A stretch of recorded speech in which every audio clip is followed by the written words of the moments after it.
jedes Land so schön, überall herrscht wenn red, weil gut wo Menschen leben, wird's ein immer Sprachen geben. Doch solltest nie vergessen, du bist nie wer anders gewesen. Sag, dass die Gott macht hat als unikates Lebewesen.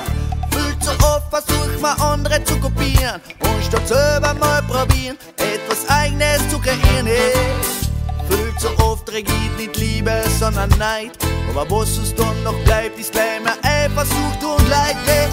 Du brauchst dich nicht verstellen, wir wollen die Wahrheit erzählen. Materielle Dinge sind halt nicht das Problem. Vom Land bis in die Stadt, damit die große Kohle machst du. Such nicht nach Reichtum, wenn du schon gut vom allem machst. Also schau mal, dass wir wieder zurück zu unseren Wurzeln finden, weil sie gegen Wohnkultur und Brauchtum ganz im Chor verstehen. Schau like kurz ins Land, du wirst sehen, der Heimat ist so schön. Nicht lang nachdenken, einfach das Gefühl erleben. Carinthia, Carinthia, Carinthia, Carinthia, Carinthia, meine Heimat war ja, ja, ja. Carinthia, Carinthia, Carinthia, Carinthia, Carinthia, meine Heimat war ja.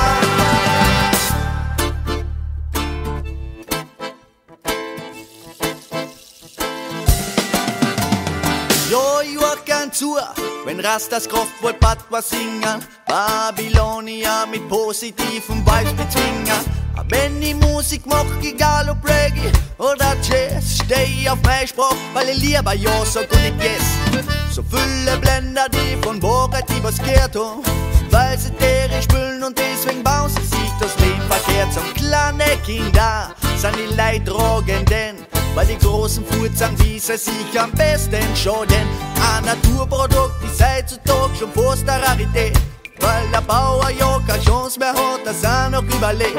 Technischer Fortschritt löst die Menschheit ab am Arbeitsplatz und Abgasse und Giftmüll produzieren wir mehr als Binnenbox. Also schauen wir, dass wir wieder zurück zu unseren Wurzeln finden, weil so gegen Wohnkultur und Brauchtum ganz im Chor verstehen.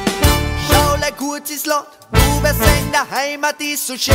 Nicht lang nachdenken, einfach das Gefühl erleben. Carinthia, Carinthia, Carinthia, Carinthia, Carinthia, meine Heimat war ja. Carinthia, Carinthia, Carinthia.